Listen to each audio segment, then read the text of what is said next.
issue. Let's talk about the red light issue, Joe Shimoda, and then let's talk about the issue with the 450, not the light, but the red cross flag. And what's everybody think about all that? Let me start. Go ahead, Aaron. I started in on it, and I watched a couple, and I'm like, first of all, I'm like, I don't want to listen to a lot of podcasts because I like to wait till after we do this, right. So I don't get but then also I'm like, Chip will study this, and so I'm going to wait and see what Chip's conclusion is. That's the guy. You tell us, Chip. Yeah. Well, I mean, if you're asking opinions, I mean, in the 250s, Shimoda and Brown both had the red light because someone had crossed over, like over a lane into their lane, and they hit it. I think that, I mean, my opinion, I think they ought to, because Joe Shimoda rolled it. He did what he was supposed to do, and Pierce Brown didn't. I think they need to, I think it should have cost Brown a position. They said, at the very least, there should have been some points, but apparently there was nothing, which I was kind of surprised at. It's like, it's one of these deals where it's like, if you're going to have rules, when it comes to stuff like this, it's got to be black and white. You can't have a gray area, or we're going to let it fudge a little bit here because we want there to be more competition, because then it's going to be like NFL football. It's going to be just kind of like, I think they kind of knew who they wanted to win today. Mm-hmm. So we don't want motocross to get to that point. With the 450s, this is more of a point thing. If they would have penalized, Eli Tomac, and he would have lost some points, which would have helped, Hunter Lawrence. So I think that they need to get more on the stick with these. You can't, if it's in the rule book that if there's a red flag or a red light, you can't be hitting the jumps. You got to be rolling jumps, and because what happens next time, you're leading the race and you're like, oh, red flag. Well, I'll just squeeze on by real quick, and there's somebody laying on the blind side of a jump and you land on them. So I think they kind of dropped the ball when they let all that just kind of go to the wayside. That's sure. My opinion. Yeah. Very, very good points. I'll maybe save mine to the end, unless you're, I don't know if you're ready, Aaron, or not, but I have a graphic based off something Chip said I might be able to find in a minute. Okay. But in a nutshell, I agree with Chip 100%. Like, you gotta have rules. And then past that, the only thing I'd say is, for Shimoda, it's a great night. It was. He was the fastest guy there, and I was upset when I heard about the red light thing, because I like Shimoda, but it's more than it's just, he was the fastest guy. He should have won the race. And even after Brown got past him, he was still clearly faster than Brown. Right. He just couldn't. It was a really tough track to pass on. And that's all I got. Right. Well, they're all valid, because there's so many things you can listen to, so many facts. I heard this, I heard that, heard it from some reliable sources, that the little remote thing that is supposed to turn the light on and off, the batteries weren't working. That's why it was on for the 40 seconds. Don't know if that's true or not. Heard, I'll be honest, I did spend quite a bit of time just kind of doing some research, just because I happened to see a certain very famous podcast that mixed up a whole bunch of things that I'm going to correct here in a minute, just in terms of who made the decision, who makes the decisions, and one thing after another. But I guess my feeling on the whole thing is this, and I'll kind of explain why, is if you're going to have a red light in that situation, fine. But it, to me, is just a warning light. you know, machines always fail. I'll just tell you that. It's kind of like if you have hand scores versus, you know, say an RFID tag score, the hand scores are going to get it right way more often than the RFID tag. It's just going to miss a bunch of them. And, you know, that's just one example. I mean, we love to put our faith in computers and machines and that kind of things, and they're great, but they're just an aid. If they're going to do something like that, and number one, why way back in the day when we didn't have issues like that was, well, number one, we didn't have those kinds of jumps, but number two is it was done by a person. There was actually a person in that area with a flag. And to me, if you're going to have a pre-jump like that going into the finish line jump, and it's bad enough that you think you need to have a red light, you need to have a person there as well. Because people are going to forget, we've all done it. We've all worked in these different things. We've all worked with different machines over the years. Starting light at the short track. There's times if you don't hit that right, they come around and you got the red light. If you didn't do it right, it flipped back the red light. So everybody's taken off. They come around, the red light's on, and they think they got to pull over. That's a mistake. And yeah, that shouldn't happen, but there's human error in things. So I think one of the things they could do to get rid of that human error is actually put a person there. Yeah, it takes more people, but it's a whole lot easier to see a flag waving and see somebody that really knows how to use a flag as a rider than a red light. Because like Brown said, he didn't even see the red light, which, you know, maybe he's lying, but I believe he didn't see it. You know what I mean? And sometimes those lights, you know, it's hard to tell. Are they on? Are they not on? I don't know. I'm just going to leave that one there. As far as did the AMA make the right decisions? Did they not make the right decision? The only thing I'm going to say there, having been the person that's had to make those decisions, is those decisions are hard to make. What I don't like is how long it took them to make it, you know, and hopefully they can come up with a way to make that decision in a timely manner so that people know what's happening. And when I say people, I mean the racers. If it was that gray, it might have been one thing, but I don't think it was that gray. So I think the decision could have been made quicker. I'll talk a little bit more about that in just a second. Going to the 450 class, my argument with that as a racer, there should never be a static flag. I mean, if you have a red cross flag out and you have it static, I think that's on the flagger or AMA or whatever. I just don't like it. If you're going to be flagging, you need to be moving that thing.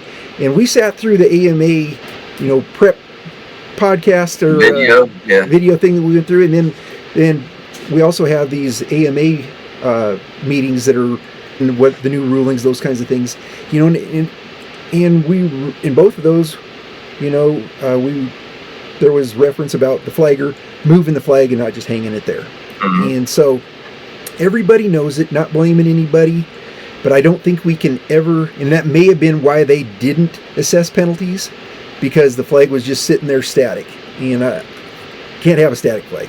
It's got to be moving, I think. I mean, anyway, it's my 2 thoughts or my 2 cents on that. So I know on the Pierce Brown thing, you know, I saw a picture, you know, someone had, I guess, screenshot, and it showed the red light as he was, you know, approaching it. Right. So, I mean, it was on. It was. But this could be a good argument for, once again, comms in the helmet, you know? True.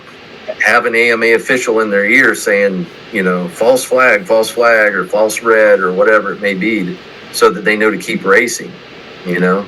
Case in point on that, when we used to do go-kart races or mini sprint races, all those guys had comms in their helmets. And if something happened, I mean, just because whoever was talking to them they all let them know, and things got taken care of real quick. Everybody got lined back up. There was no question. Everybody knew. So, yeah, I don't think it's a bad idea. You know, I know it's always been, we can't have that, but literally, I don't know if we aren't at a place where that might add an extra element to the racing, make racing that much better. At least Supercross, because, you know, there's so many, it's so jumpy in Supercross. There's so many, you know, blind jumps and everything like that. You know, outdoors it's a little more wide open, It seems like, there's a lot better field of view as opposed to Supercross. So, I mean, I think they ought to try it out. I mean, what's the worst that can happen? It doesn't work. Okay, we'll go back to not having them. Right. And I've heard the arguments both ways. And I'll be honest, I used to be on the side of, yeah, we shouldn't have them.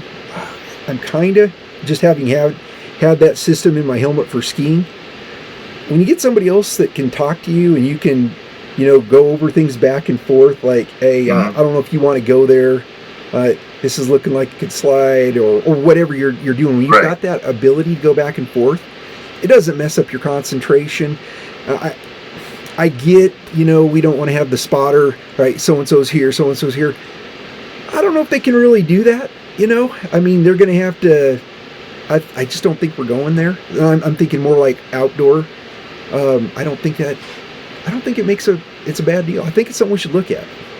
I think so. It's hard for me not to look at everything as an engineering problem.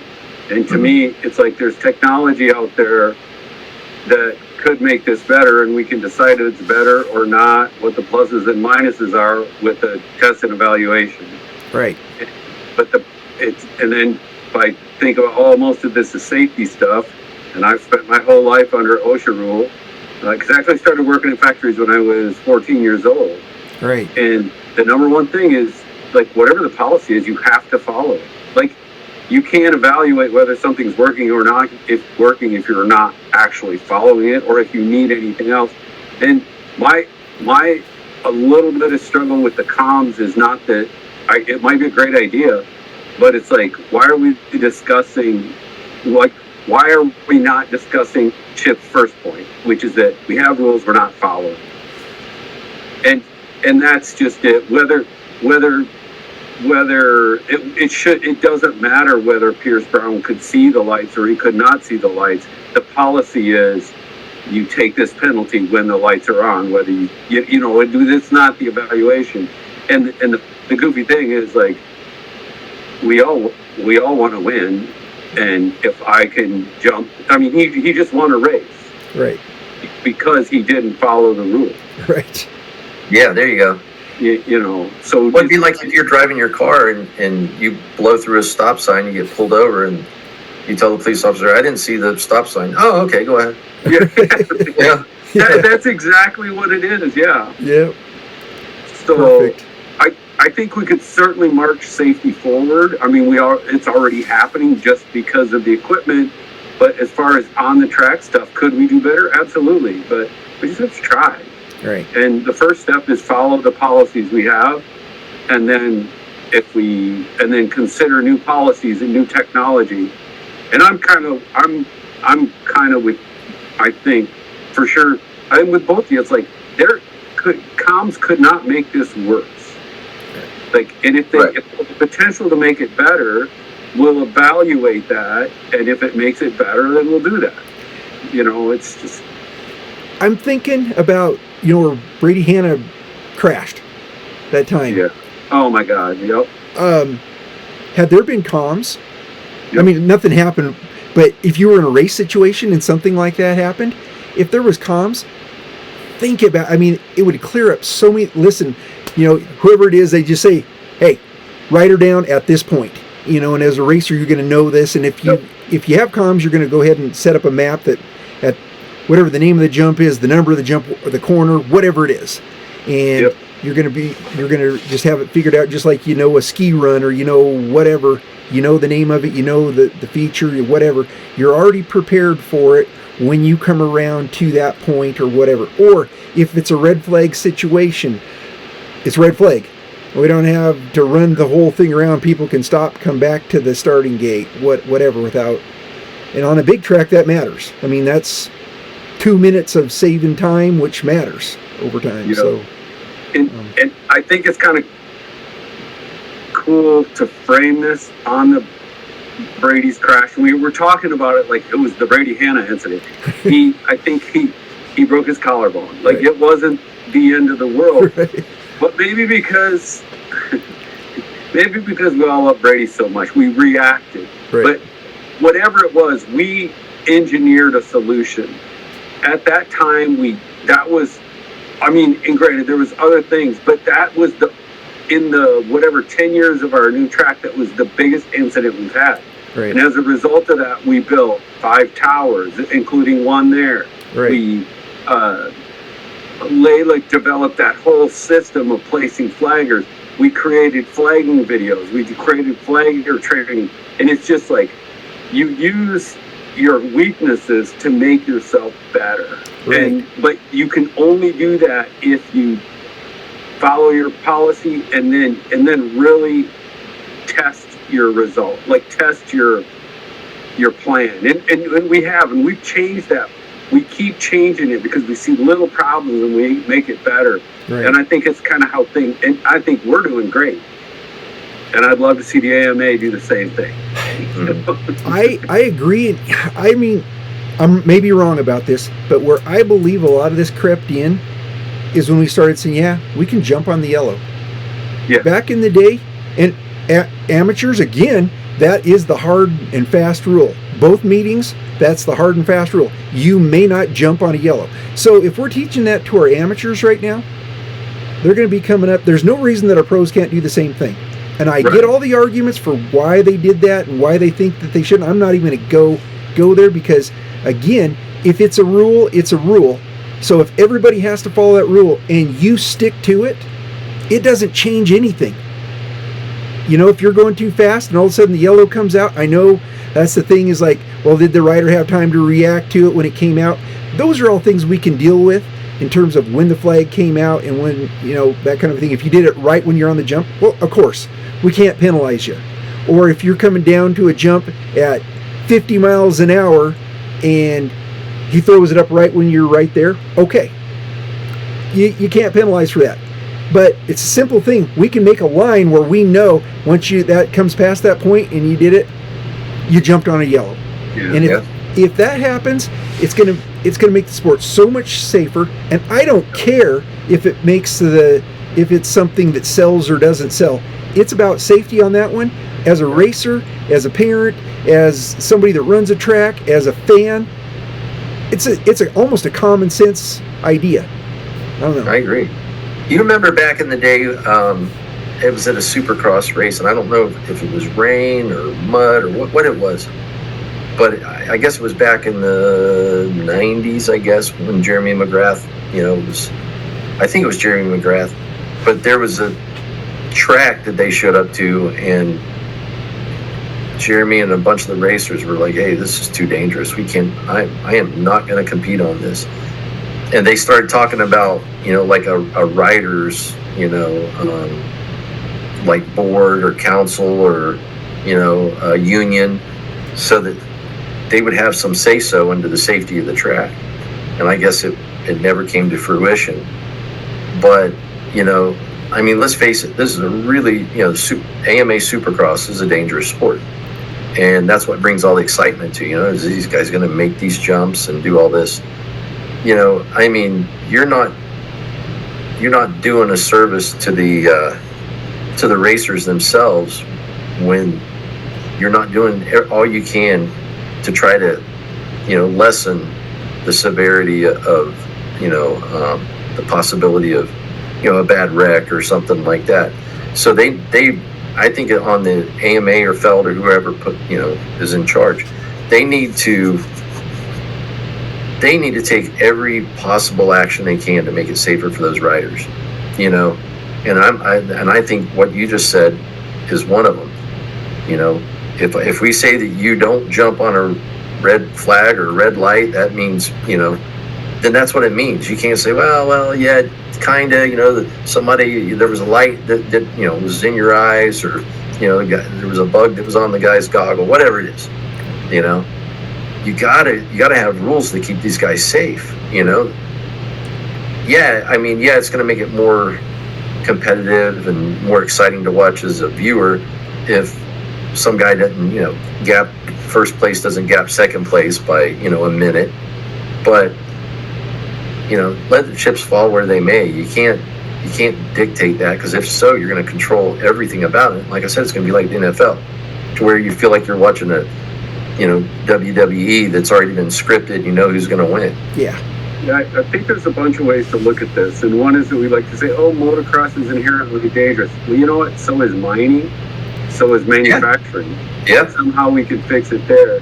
But I think one of the bottom lines there is mine workers are not a commodity, and so, and you have OSHA that will make sure that that's the viewpoint. Good point. And I think there's no question that the riders are a commodity at this point. Like, we like a few years ago, 15 of the top 20 guys in points from the previous Supercross series were not running at the beginning of motocross. Yep.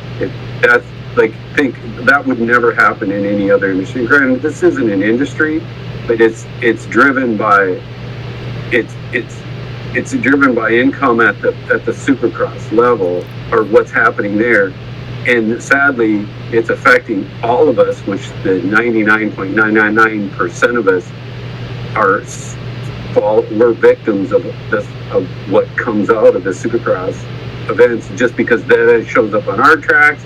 We sort of get this whole mentality. I don't know. No, you're absolutely right. I mean, the decision makers have to get this understanding. World-class talent in motocross is not infinite. It's very finite. And you can't keep going down that road and hurting the best of the best, or you don't have them. And you shorten their careers. And as a discussion I'm not going to get into, because I know we've hashed it over a million times, but it's the difference between the GPs and what we're seeing in the United States. It's a reason for people like Caroli racing till they're 43. We don't see that much here. And we see that fairly often in those places. And I know there's arguments both ways on that, but it's one of those things that the safety thing, we know it has to get fixed. We've been in the meetings. Everyone knows it has to get fixed. We've talked to the insurance companies. It's something that's right here staring us in the face, and it's an easy decision to make. Can't jump on yellow. I don't care if you're a pro or you're an amateur. It fixes everything. And I don't care if you're Eli Tomac. I don't care if you're Jet Lawrence and you do it. Guess what? You get the penalty the same as that privateer that did it. And it's just hard and fast. And, granted, every single one of us here has jumped on a yellow. I don't care if you say you haven't. I think you're lying. At some point, you accidentally did it. It's going to happen. And whether you got a talking to or not, when you do get to talking to, it's like it sticks with you, just kind of like that speeding ticket does. It's like, I don't like to drive 65, but I know if I go do 65 in this area, I'm probably going to get a ticket. Whether I think that's a smart thing or not, that I should have to drive 65 here, maybe I think I should drive faster, but I know the result. And so consequently, I drive 65 or less in that place that I got the ticket. And you do that a few times, you're gonna take some crap, but as far as the person assessing it, but also when people know you mean business and you just do not care.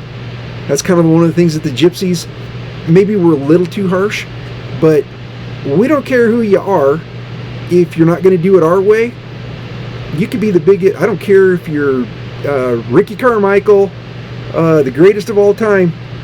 We don't want to see you back at our place if you can't do it our way and have a good attitude about it. And that's pretty much, it's not because we don't like you, but it's the fact that you don't like the rule. And, that's just the way the AMA has to be about it. It's hard and fast, it's rule. Then they'll get respect. But the fact that they want to be everybody's friend kind of a thing, that doesn't work if you're the person having to make that decision. And then start there and continue to get better. Like any project, right? But kind of to the point of how we've degraded. I was thinking about what Chip said about that. I remember, and it may not be the same incident, but I remember at some point where Chad Reed raised a stink, or I shouldn't even say it that way. Chad Reed voiced a legitimate concern to the point where the track was changed. Right. And made it better. And so hats off to him, but we should have better than that. But then if you look at what happened when Ryder Malinowski, wasn't that his, I don't know if I'm saying his name right, got hurt a few weeks ago. Chad said one little thing on the air about it, and then basically then everybody's like, oh, Chad was over the line.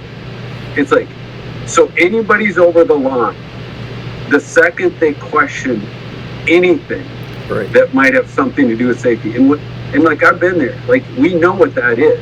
That's when you're just denying that you have a real problem, and you're trying to get everybody to be quiet about it. We know we've got a gas leak over there. By God, don't talk about it. Right. You know, it's like, everybody knows this is a problem, and I think nobody's addressing it because they're afraid to just make any kind of hiccup in this income stream. That's what I think.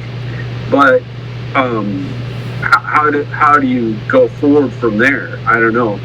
But I think at least at the amateur level, you do what you can. I think it'll be up to the riders or the teams to say, you know what, no, you know, but they have to have a coalition. So if they all stuck together and said, no, this is unacceptable. We're pulling our rider until we get this straightened out. Why are we competing if everything's already, you know, the rules are not equal to everybody? So that's what's going to happen is either the teams or the riders are going to say, nope.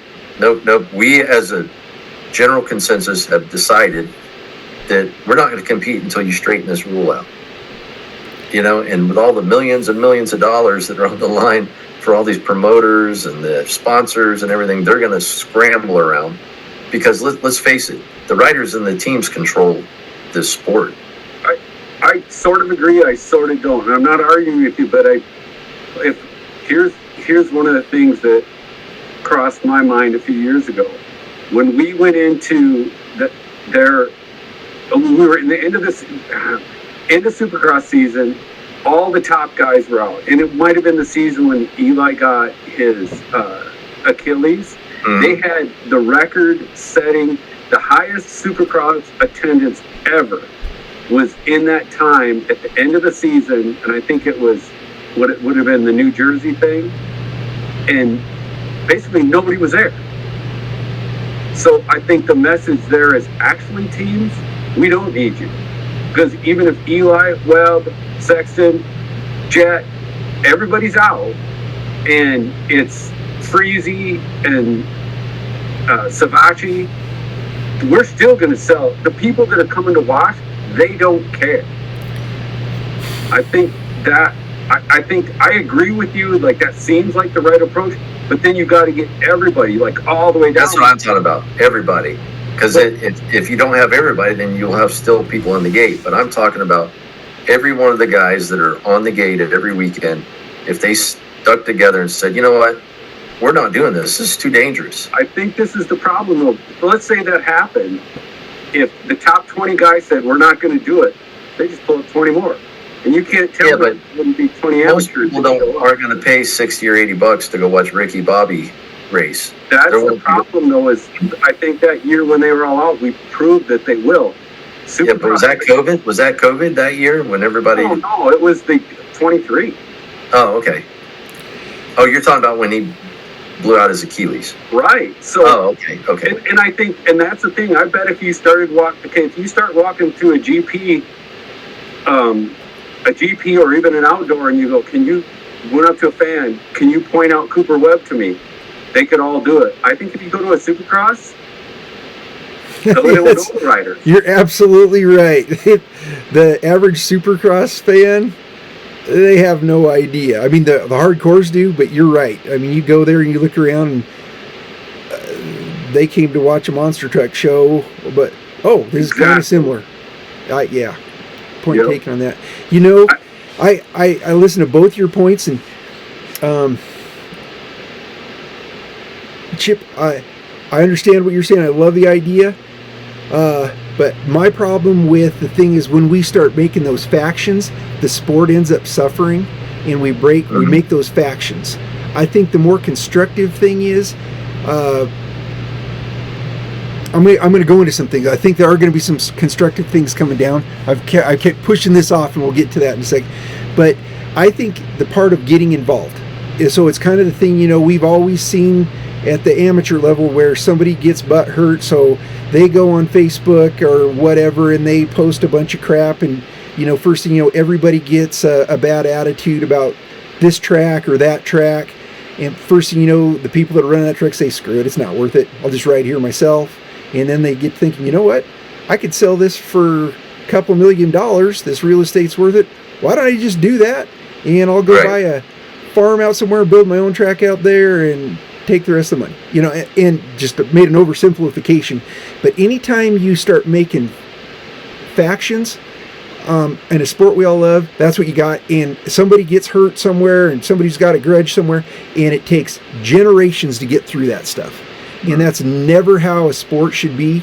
I mean, yeah, you're going to have those people that are the bad apples in the sport, and you're always going to have the bad attitudes, but it's that thing of recognizing we got a problem, or else being the person that can lobby with those people that don't recognize that we have a problem and get them believing and understanding that we do have a problem and that they need to be concerned about it too, and actually selling them on that. I think that's going to be the problem, is you could go through those pits, you're going to have a different opinion on whether you should jump on a yellow or not jump on a yellow, whether the Eli and the other two should have been penalized or not penalized, whether Joe Shimoda should get the win or not. And it's going to be a hard thing to do. And so consequently, I think there needs to be more of a meeting of the minds on the rules, with a certain format that sets up where people can come in and have, here's what we would like to see, here's what we'd like to see. You have that discussion, but it doesn't go to the thing where, it's this group against this group. Because once you get there, I think I'm with Aaron. I think if it's Feld, I think Feld's just going to say, we don't care. Guess what? There's a bunch coming up behind you. And, we used to run Ringling Brothers Circus, or, that's what they did. They run all kinds of shows. We'll still make it a show. We run Monster Jam. We'll still make these people rock stars.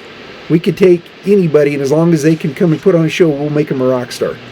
And, boy, I went a long time on it, but I think that's the problem that you do if you go to the strike thing. Then you have the labor versus management. We can't have that. Right. I don't know. Right. It's a good point.